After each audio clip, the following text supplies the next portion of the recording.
Let's spend a moment cultivating our motivation and bringing compassion into our motivation for being together today. Thinking that we will learn about ourselves, learn about life, so we can transform our mind and with compassion make a beneficial contribution to the welfare of other living beings.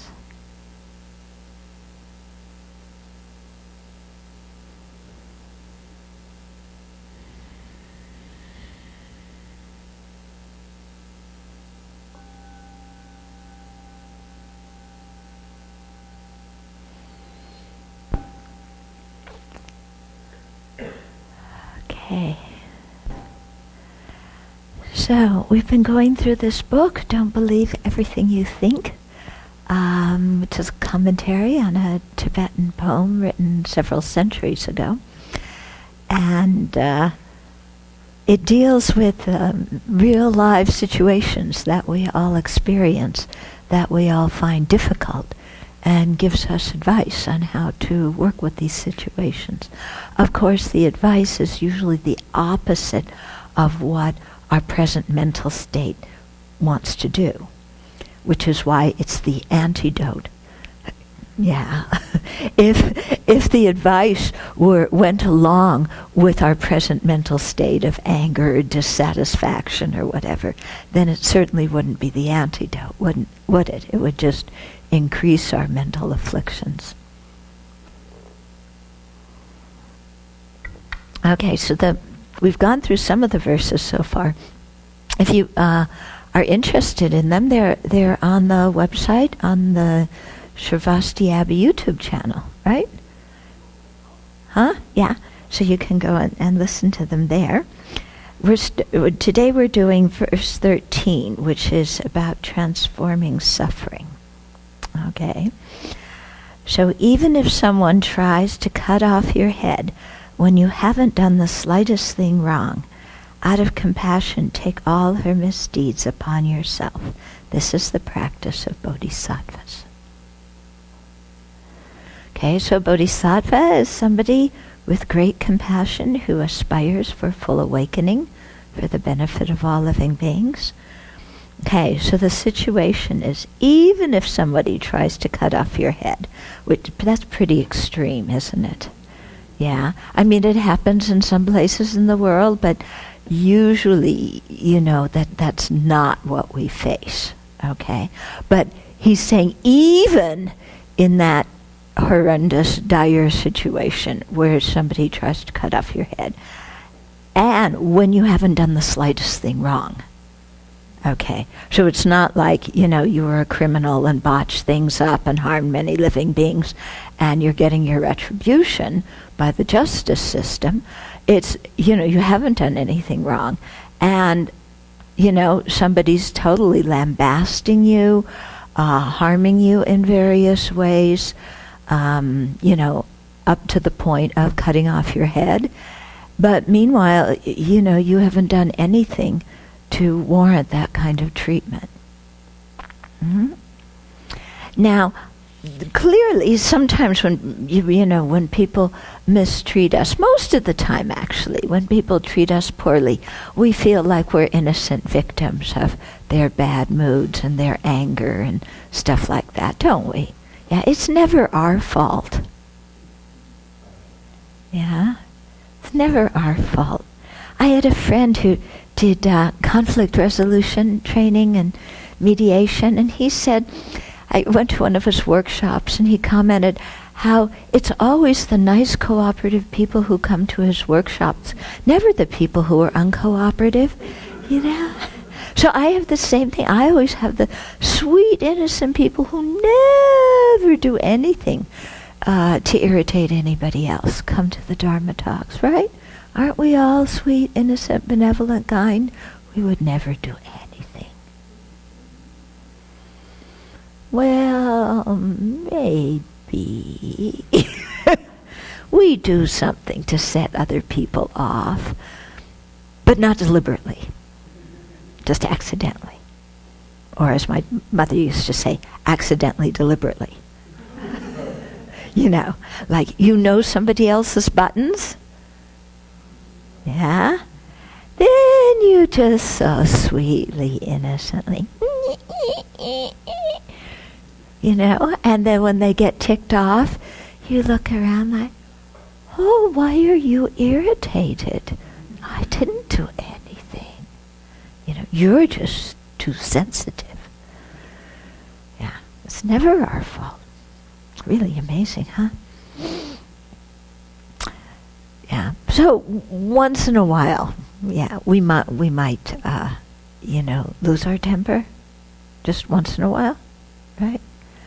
Yeah, and say something rather nasty and mean to other people, but it's only because they really deserved it, and we're doing it for their own good. But they do get irritated. Yeah, or sometimes actually enraged by what we've done. Yeah. So sometimes the situation's like that, and sometimes it is truly that we haven't done anything wrong, or sometimes it's we've done something wrong in somebody else's perspective, but when we look at our motivation, we were acting with a kind thought, with a positive motivation. And yet still other people are unhappy with what we do and attack us. I had that happen a couple of weeks ago. Yeah, people think nobody does mean things to nuns. Let me tell you. You want to hear my problem? Oh, yeah. You have a few hours? Oh, yes, I'll tell you my problem. It's the most important thing that happened in the world this last week. Yeah, I got blamed for something that I didn't do.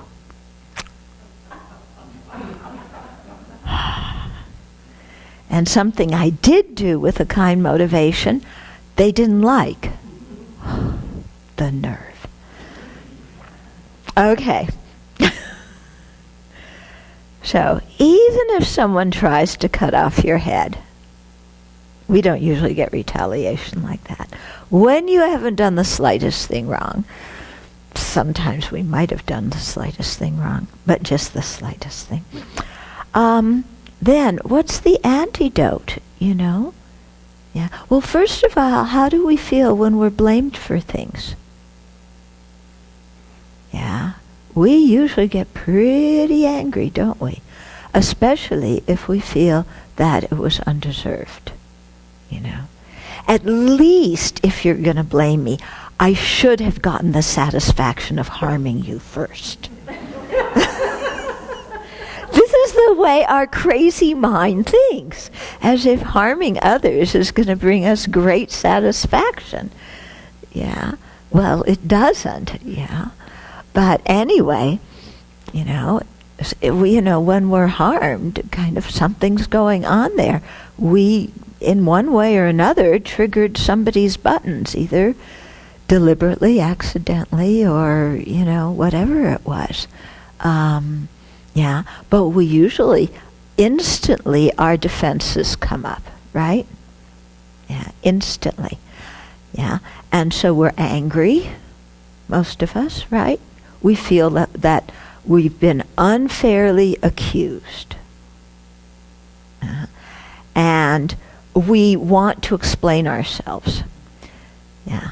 So this is what I mean by our defenses come up.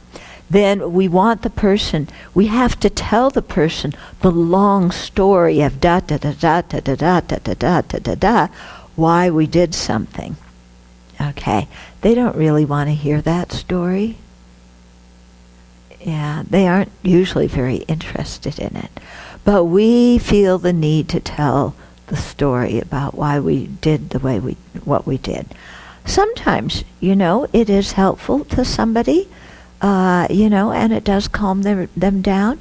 But usually before they can hear our story of why we did what we did, we have to empathize with them in some way or another and let them know that we're concerned about their being hurt or angry or whatever it is. Okay? It's usually only then that people can listen to something else that's outside of what they're thinking. Okay? So, first thing is to kind of, listen to the person and respond instead of with defense, with some kind of empathy. Empathy does not mean that we take responsibility for their feelings and that we blame ourselves, for something that is a misunderstanding or whatever. It simply is showing that we care about what the other person is experiencing. That's all. That we acknowledge their feelings, that we care about it. We're not saying that we're the source of their feelings. Okay? Because everybody, we're all the source of our own feelings. Yeah. When I get angry, it isn't that you made me angry. I have anger inside. My anger came out. Okay. So, we listen with some empathy, we try and understand, and then, out of compassion, take all her misdeeds upon yourself. Okay. At this point, our self-centered mind says, you're crazy. Yeah?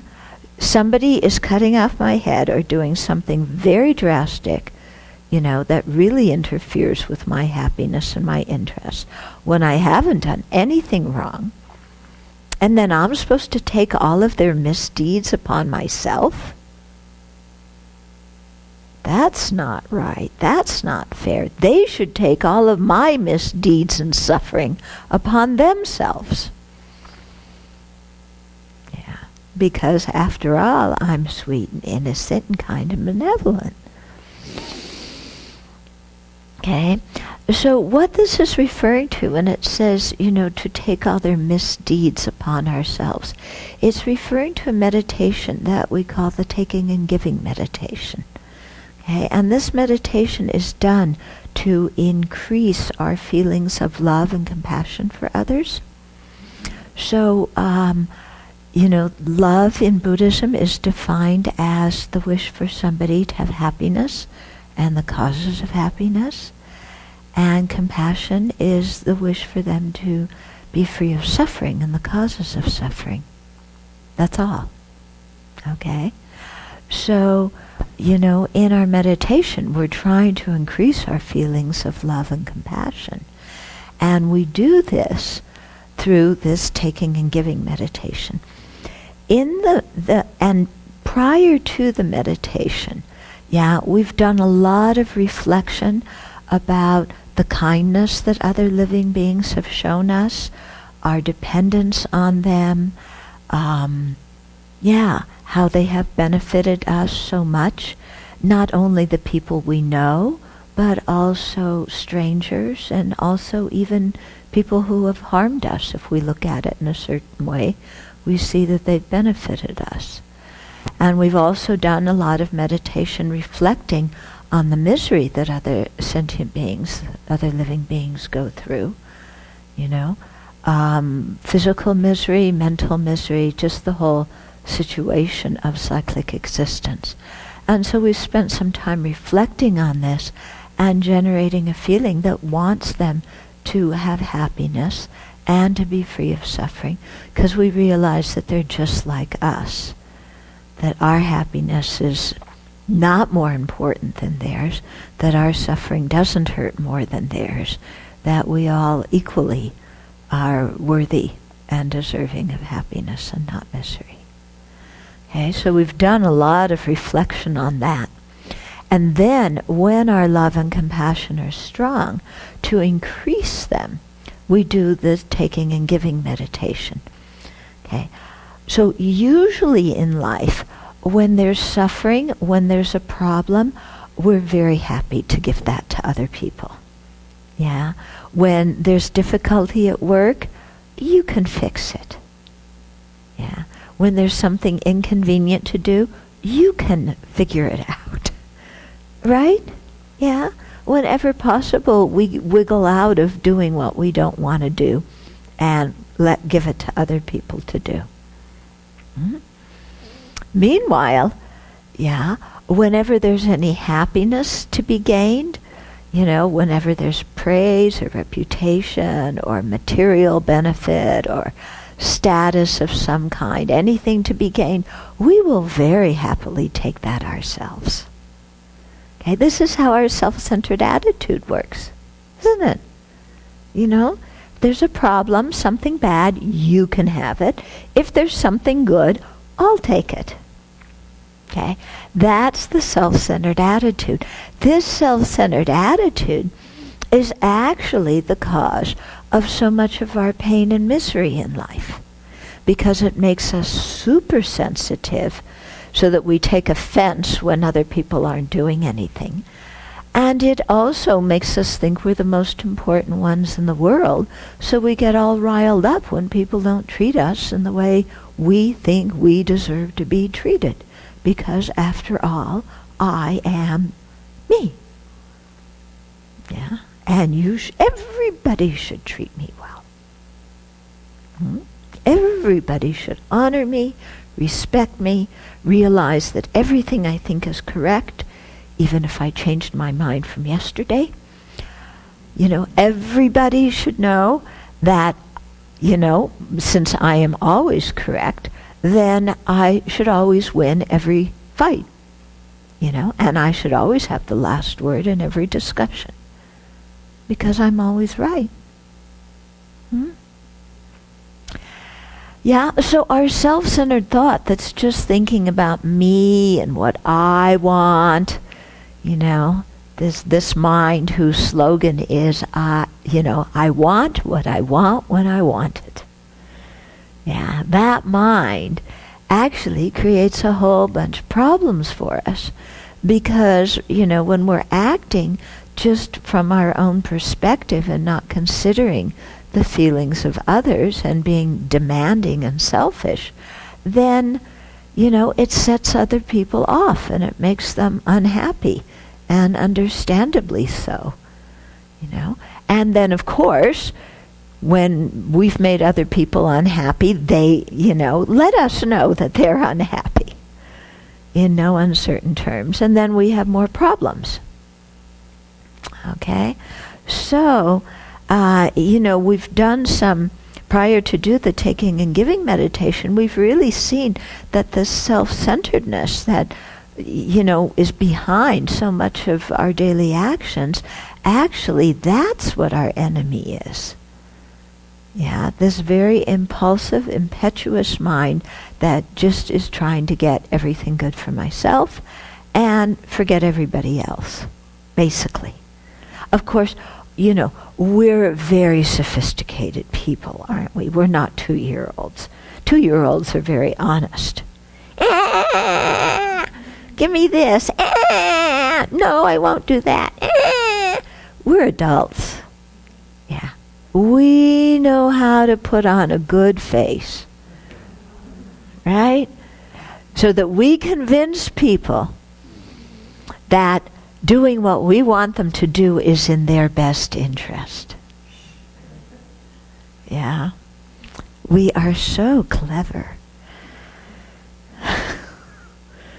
Yeah. So, but still it's the same self-centered mind, isn't it? And, inside we throw tantrums when we don't get what we want, even though we don't show that on the outside. Of course, we behave very nicely on the outside until we make some nasty remarks about somebody behind their back. Yeah.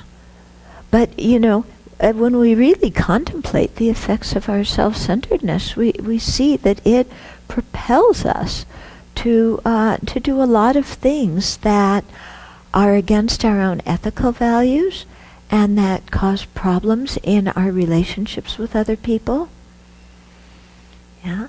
And so we begin to see that the self-centered thought is really our biggest enemy, not other people. Yeah. Other people are kind.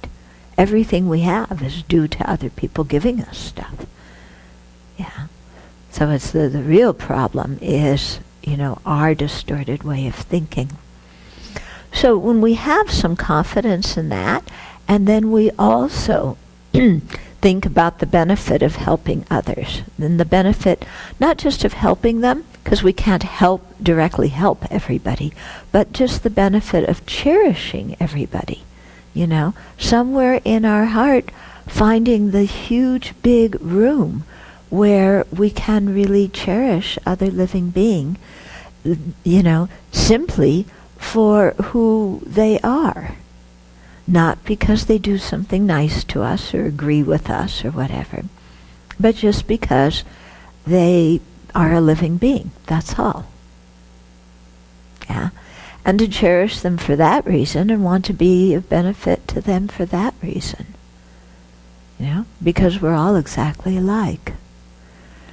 Yeah. I know this is the total opposite of what our country's media is teaching us nowadays.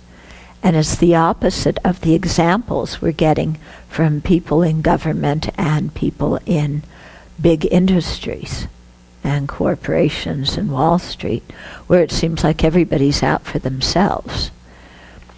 But, hey, I don't mind being different than those people. Yeah? I don't want to be like them. So having good, different values is a good way to start. So we really have reflected on the disadvantages of self-centeredness, the benefits of cherishing others.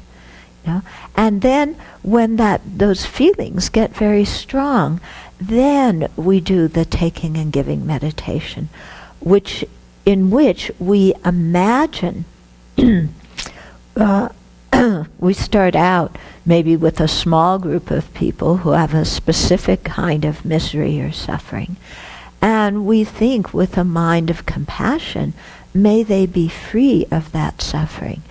And we meditate so that our compassion becomes so strong that we feel, I want to take their suffering away from them so that they can be free from it. And I'm willing to bear their suffering for them. Okay? And so at that point in the meditation, we visualized people, in front of us who have a particular kind of misery. We imagine that suffering kind of coming out of them in the form of pollution or some kind of disgusting substance. And it comes out of them so that they are then free of their suffering. And we imagine taking this pollution, which is their suffering, upon ourselves because our compassion is so strong that we're willing to bear it for them. But we don't just take somebody else's suffering and then sit there like, ourselves, because that doesn't do any good. What we think is that our own self-centeredness, which is this hard lump at the center of our chest. You know how when you feel really certain emotions, it's like there's a lump here, yeah? And we imagine that lump is our own self-centered mind, and that we're taking the suffering of others upon ourselves with happiness. And as we inhale their suffering in the form of pollution, it transforms into like a lightning bolt or something like that then strikes at this lump of self-centeredness in our own heart.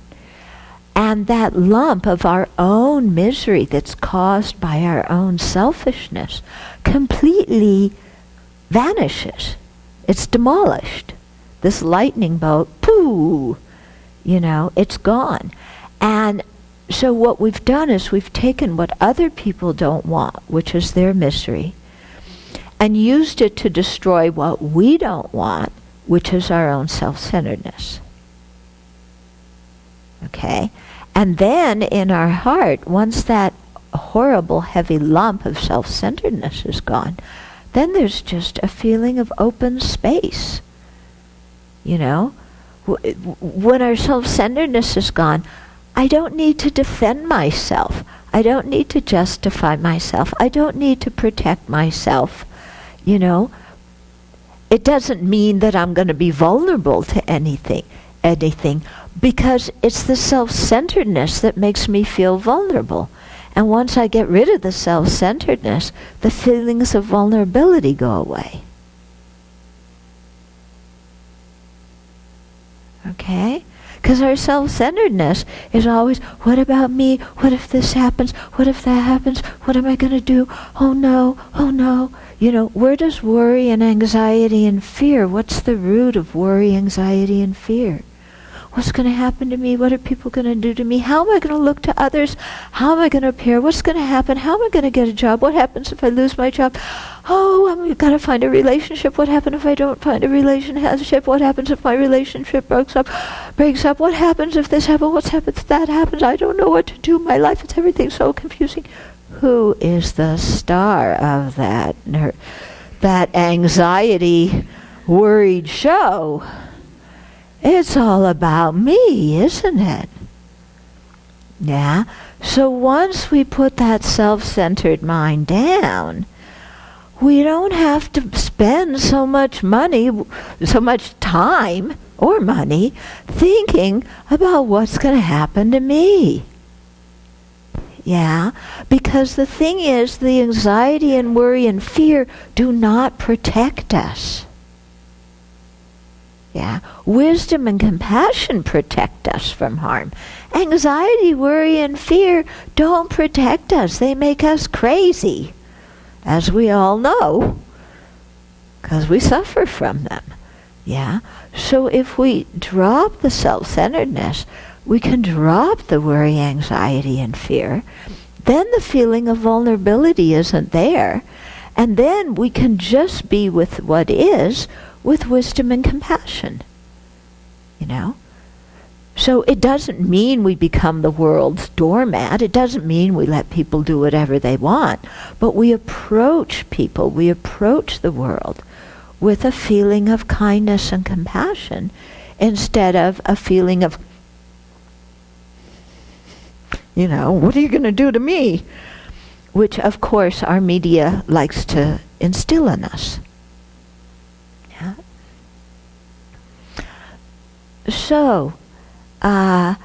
So then there's this space in our heart. Yeah.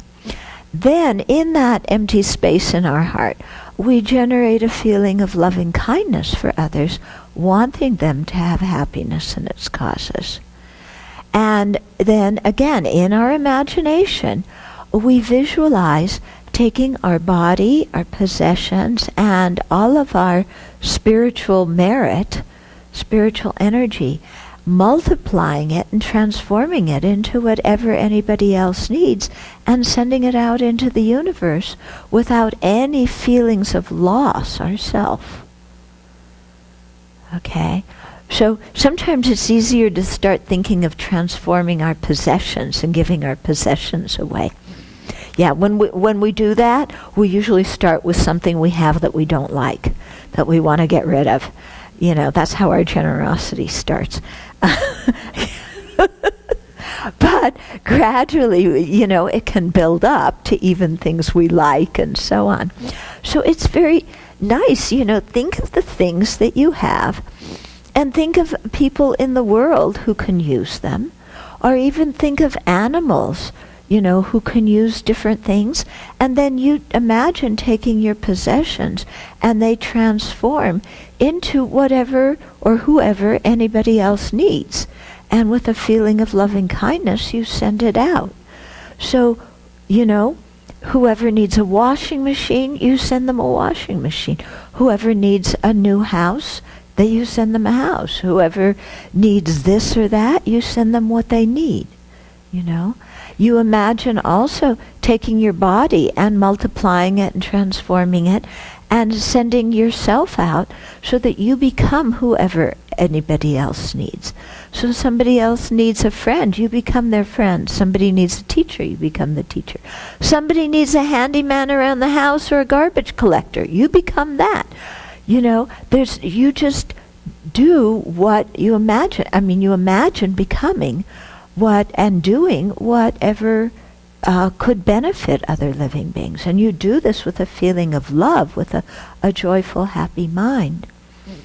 And then with our spiritual energy, our spiritual merit, that too, instead of saving it for ourselves, we imagine giving that away and sending that out into the world so that it becomes whatever others need, so that they can meet whatever spiritual path is most suitable for them according to where they're at this particular moment.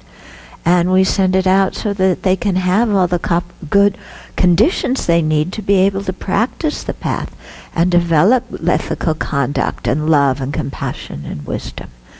Okay? And so we do all of this in our imagination, taking their suffering, destroying our own self-centeredness, giving them, with a happy, joyful mind, our body, possessions, and merit. And then they receive all these things, and now they all become happy and satisfied, and they're able to practice the path, and at the end of the day become fully awakened Buddhas. So we imagine that whole thing, and it's really nice. Yeah. And it's especially good, to do with the people who we don't like, who are usually the ones that, forget about taking on their suffering. We want to give them more suffering. But actually, when you think about it, the people who harm us, why are they harming us? Is it because they're happy? Yeah. They woke up that morning and they said, it's a beautiful day in Eastern Washington. I think I'm going to go make somebody miserable. Yeah. They don't think that. Why do people harm us? It's because they're unhappy. So especially those people, if we can imagine taking on the source of their unhappiness. Maybe it's their feelings of guilt and shame. Maybe it's financial problems. Maybe it's relationship problems. Maybe it's even a personality trait that makes it difficult for them to live happily with others. Whatever it is, we imagine taking it away from them, with a feeling of compassion. And then it becomes something to destroy our own self-centeredness. And then when that person is free from their suffering, they're not going to do what is so harmful to us or others anymore. Because once they are satisfied and happy, they don't have any reason to do anything damaging. Yeah. And so then we imagine giving them, transforming our body, possessions, and merit and sending it out to them. And they receive it. They're able to practice the spiritual path, gain the realizations, become fully awakened Buddhas. And isn't that wonderful? So not just our friends and family who it's easy to wish them well, but also the people that harm us, that we think are so obnoxious, to imagine them transforming. So that through our generosity, they are free of whatever pain or wrong views or afflictive emotions make them do what they do. And then we start imagining, that person as being happy and satisfied because we, with our kindness and generosity, shared what we have with them with a feeling of loving kindness.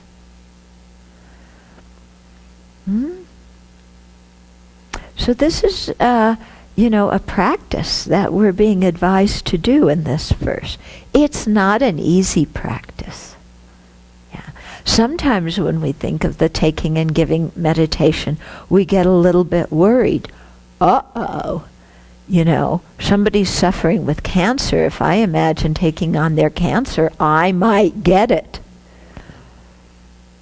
First of all, you're not going to get somebody else's cancer by doing this meditation.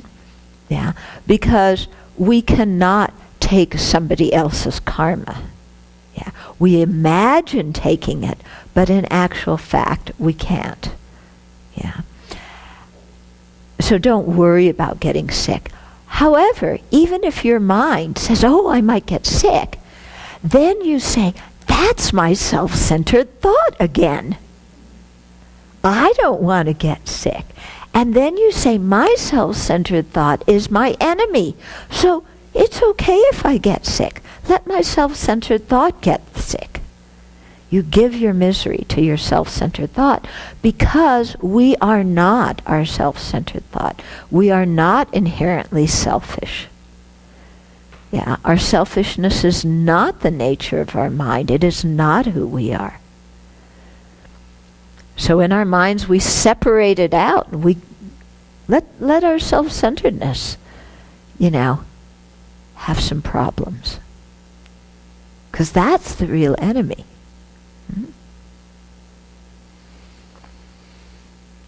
Okay, so that's what we're being told here. In each of these chapters, there's some stories that people told me, real life stories about that illustrate the verse. So there's the one in here is quite good. I thought I would read it to you. So this is the story. He didn't, when he wrote it, he didn't know that I was doing a book and needed stories. He just wrote and told the story, and then I wrote and asked if I could put it in. Okay, so it's somebody, because we do prison work at the Abbey, so it's somebody who was incarcerated. And he told us, he said, I'm incarcerated, and today was feeling rather strong aversion to a certain officer. He's being very polite. Okay. We had a horrible storm. It was raining and the wind gusts were up to 50 miles per hour. I had to go outside to turn in my college books. These were in the good old days when they let inmates take college classes. Unfortunately, they've cut so many of those programs now. Anyway, he said, I had to go outside to turn in my college books, which left me out in the rain at 8:45 in the morning. The next regular unlock, which is the time when we can move about and where I could go inside, wasn't until 10 o'clock, an hour and 15 minutes later. I asked the building control officer to let me in according to my ducat, which is a pass I had to turn in my books, okay, which should have let him in. He came to the window and he asked, what kind of ducat? And when I told him it was for turning in my books, he said, come back at 10 o'clock, which meant I would have to be out in the rain and wind for an hour plus. Over the course of an hour, many inmates went in and out with the officer. Clearly, he was letting in and out only those who he wanted to. At one point, he even let out and back in my cellmate. He made sure to only let him in, although he only had to press the same buttons to let us both in. So I stood out there, feeling the rain soak through my many layers of clothes. I tried to maintain peace of mind. I thought about all the animals who had no warm clothing, blankets, or cups of coffee. I felt the wind against my wet face, and I told myself it wasn't personal. The officer's response said more about the officer than about me, which is true. The experience was a reminder that at times I had refused somebody else's comfort. At 9:50, the power went out, and he had to let the 8 to 10 people who weren't worthy back in. That's how I felt, unworthy of a little compassion. Now at 4:50 in the afternoon, as my clothes are hanging on makeshift hooks and are still wet, I consider missing dinner to avoid wearing those wet clothes back into the rain. Truthfully, I'm still not feeling equanimity. But at the same time, I realize a few things. One, it isn't bringing me peace to hold on to my anger. Two, I'm pretty sure that officer isn't thinking about me out in the rain. And three, it does no good for anyone to fight dependent arising and emptiness. Okay? Does no good to fight the reality of a situation. While this letter hasn't been helpful in terms of explaining equanimity, it is helping me to see how hooked I am by this morning's events. Why do we hold on to our labels of friend, enemy, and stranger? Does holding on to the officer as an enemy perpetuate behavior on his part towards me? Does it predispose me to expect negative responses in the future? This touches on the need to go beyond hope and fear and to just let each moment be as it is. And yet, I suppose what I feel is attachment to a victim stance. Poor me. But wait, I have the Buddha nature. So maybe what I really have is a mistaken identity. Then I realize it is all conceptual stuff that keeps me attached to the past. I breathe in, breathe out, and let it all go. Beautiful, isn't it? Yeah. So, we get stories like this from people who are incarcerated. It's quite amazing, really, how they practice. Okay, so we have a few minutes for questions or comments.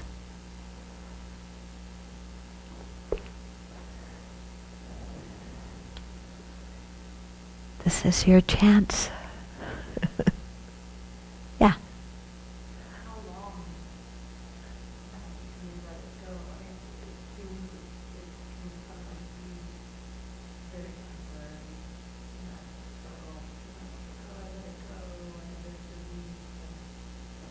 Then it comes back again. You let it go. Oh, I'm done with that. And then next week, yeah, this happens because we have a lot of mental habituation with a certain thought patterns and certain emotions.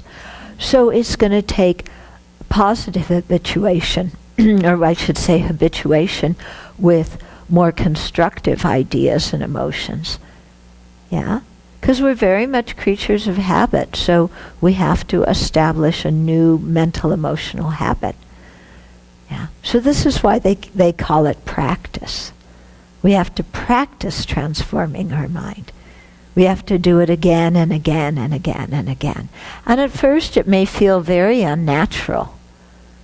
Like, I'm so angry, I just want to punch that person. Why do I have to think about, any kind thought towards him? But as we, begin to work with our own mind and see, as this inmate did, that holding on to anger only makes ourselves suffer. When we really get that from our own experience, yeah, then we can begin slowly to let some of this stuff go. And it may come back again, but then we have to remember again, oh, my anger makes me suffer. When I'm angry, the person I'm angry at is out living their life. They're okay. It's me that's miserable. Yeah? So we keep reminding ourselves. Yeah? And then we think about how the other person wants happiness and doesn't want suffering, just like us. We keep coming back to that. I find it's also very helpful. Imagine the people that you're upset with, what they look like when they were babies. And see if you would be mad at them when they were a baby. I used to imagine George Bush as a baby very often. Yeah? Can you imagine him as a cute little baby? I know it's hard, but he was. Yeah? No, it really helps, because when people came into the world, everybody is a cute little baby. So, yeah. Yeah. Right, but we forget that, don't we? Other questions or comments? Yeah.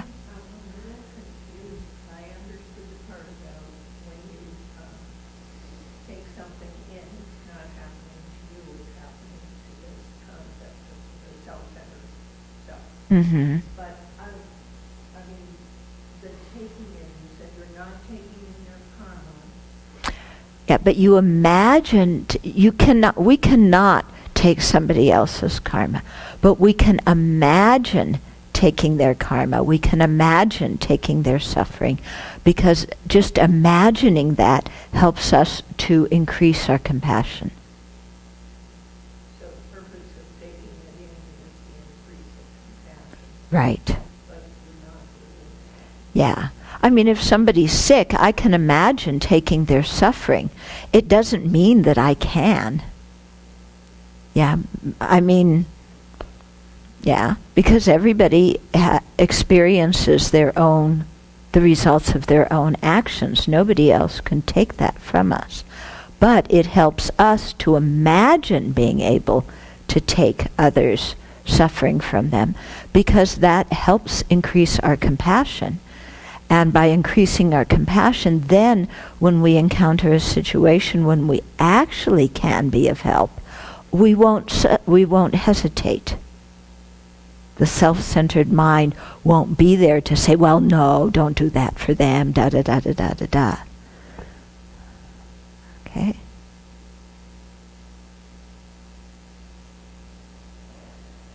Okay. Oh, yeah? When you have, for example, a spiritual relationship, or take a parent and a young adult, and young adults, maybe they want something, immediately, maybe to buy some new shoes or a computer, they want money from their parents, and they get really miserly and really angry.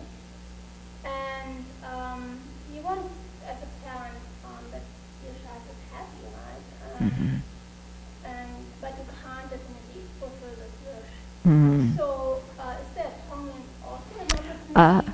Because if you don't want to give that, you have to make more. Right.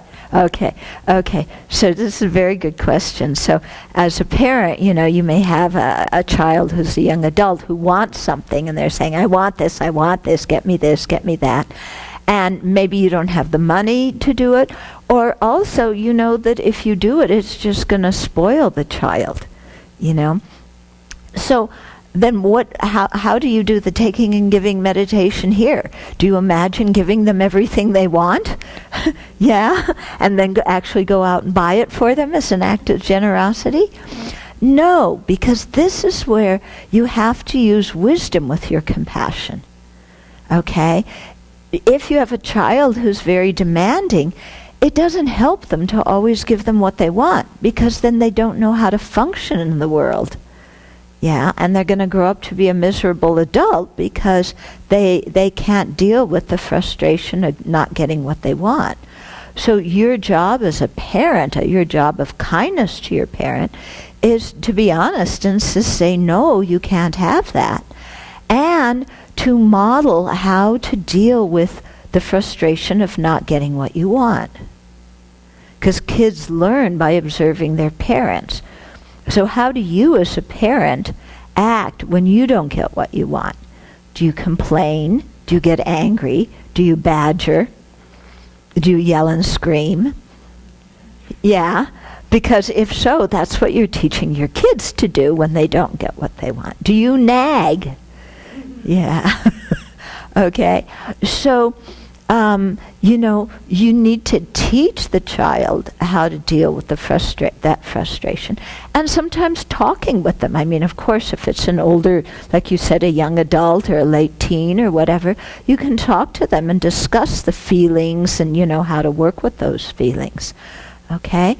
But being kind doesn't mean you go out and get them what they want. So when you're doing the taking and giving meditation, what you would imagine is taking away their self-centeredness. Yeah, because it's their self-centeredness, their greed, their attachment that is making them whine and, be so dissatisfied. So you imagine taking away that mental state that is plaguing them, that's causing those emotions and behavior, and you take that upon yourself. Yeah. And then you can still imagine giving them what they want, but you also imagine giving them the qualities that are going to help them to be satisfied in life, imagine giving them self-confidence and a sense of internal peace and a sense of contentment and satisfaction. Okay?